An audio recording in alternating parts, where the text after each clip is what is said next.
আসসালামু আলাইকুম বন্ধুরা, welcome back to our new video. তো বন্ধুরা, আজকে আমি আমার এই ভিডিওর মাধ্যমে তোমাদেরকে দেখাবো যে কিভাবে গুগল পের ইউপিআই পিন সেট আপ করতে হয়। পিন মানে যে পিন দ্বারা আমরা টাকা ট্রান্সফার করতে পারি বা রিচার্জ বা ইলেকট্রিক বিল জমা করতে পারি। তো বন্ধুরা, এই পিন সেট আপ করতে গেলে হাতের কাছে একটা এটিএম কার্ড রাখতে হবে। তো বন্ধুরা, আর বেশি দেরি না করে আর বেশি কথা না বাড়িয়ে চলো আজকের ভিডিওটা শুরু করা যাক। তো বন্ধুরা, আমাদেরকে প্রথমে গুগল পে অ্যাপটি ওপেন করতে হবে।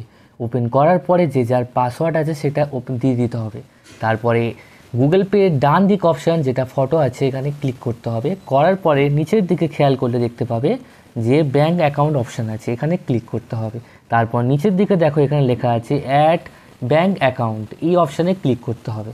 করার পরে বন্ধুরা, তোমাদের যে যার যে অ্যাকাউন্ট আছে ব্যাঙ্ক অ্যাকাউন্ট, সেই অ্যাকাউন্টটা মানে সেই ব্যাঙ্কটা চুজ করতে হবে। তো বন্ধুরা, আমার আছে ইউনিয়ন ব্যাঙ্ক, তো ইউনিয়ন ব্যাঙ্কটা এখানে লিখলাম। লেখার পরে দেখো এখানে চলে এসেছি ইউনিয়ন ব্যাঙ্ক অফ ইন্ডিয়া, এটাতে চুজ করলাম। করার পরে বন্ধুরা এখানে কন্টিনিউ অপশান আছে, কন্টিনিউ অপশানে ক্লিক করলাম। তারপরে মোবাইল থেকে একটা মেসেজ গেল। তারপরে বন্ধুরা আমার এখানে দেখাচ্ছে অ্যাকাউন্ট নাম্বারটা এত। তো বন্ধুরা, একটা কথা বলে রাখি, এই সম্পূর্ণ সেট আপটা করতে গেলে তোমাদের মোবাইলে রিচার্জ থাকতে হবে, নাহলে তোমরা করতে পারবে না। তারপর দেখো বন্ধুরা এখানে স্টার্ট অপশান আছে, স্টার্ট অপশানে ক্লিক করতে হবে। করার পরে এখানে বন্ধুরা বলা হচ্ছে যে ডেবিট কার্ড মানে এটিএম কার্ডের লাস্ট 6টা নাম্বার দিতে হবে, ঠিক আছে। তো বন্ধুরা, এটিএম কার্ড এই আমার হাতে, এখান থেকে লাস্ট 6টা যে নাম্বার আছে বন্ধুরা, আমি একটু হালকা করে সাইড করে বার করছি। তো বন্ধুরা, এই লাস্ট 6টা নাম্বার হচ্ছে 80, 59, 53। তো বন্ধুরা আমি দিয়ে দিয়েছি। তারপর বলা হচ্ছে এর যে মান্থ এবং ইয়ার এক্সপায়ারি যেটা হচ্ছে মান্থ এবং ইয়ার, সেই এক্সপায়ারিটা আমি একটু দিয়ে দিচ্ছি 12/29। তো বন্ধুরা, তারপর দেখো এখানে একটা টিক চিহ্ন আছে, এটাতে ক্লিক করতে হবে। তারপরে বন্ধুরা লেখা আছে ক্রিয়েট পিন, বন্ধুরা এখানে ক্রিয়েট পিন অপশানে ক্লিক করতে হবে। এবং বন্ধুরা তোমাদেরকে মানে ব্যাঙ্ক দ্বারা ওটিপি আসছে, ওটিপি ভেরিফাই হয়ে গেল। তারপর বন্ধুরা এখানে টিক চিহ্ন মারতে হবে।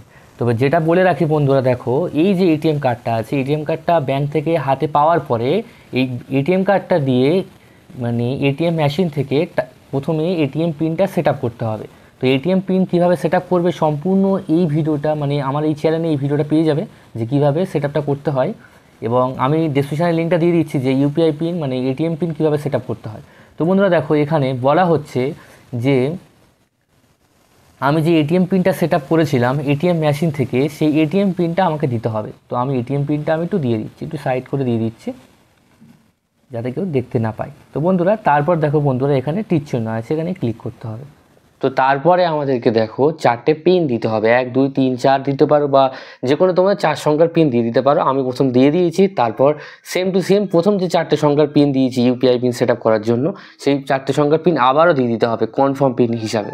তারপর ব্যাঙ্ক অ্যাকাউন্ট অ্যাড হয়ে যাচ্ছে, ব্যাস অ্যাডটুকু হয়ে গেল। এবার দেখো লেখা আছে ব্যাঙ্ক অ্যাকাউন্ট সাকসেসফুলি অ্যাড হয়ে গেল। তারপরে ব্যাঙ্ক থেকে একটা এসএমএস এলো।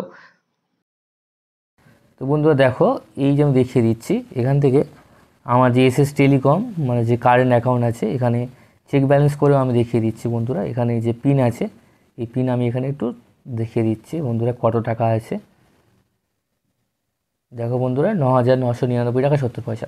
তো বন্ধুরা এই ছিল আজকের একটা ছোট্ট ভিডিও। তো ভিডিওর মধ্যে যদি কোনো ভুল ত্রুটি হয়ে থাকে অবশ্যই তোমরা ক্ষমা করে দিও, আর পারলে চ্যানেলটাকে সাবস্ক্রাইব করে পাশে থাকো। আজকের জন্য টাটা।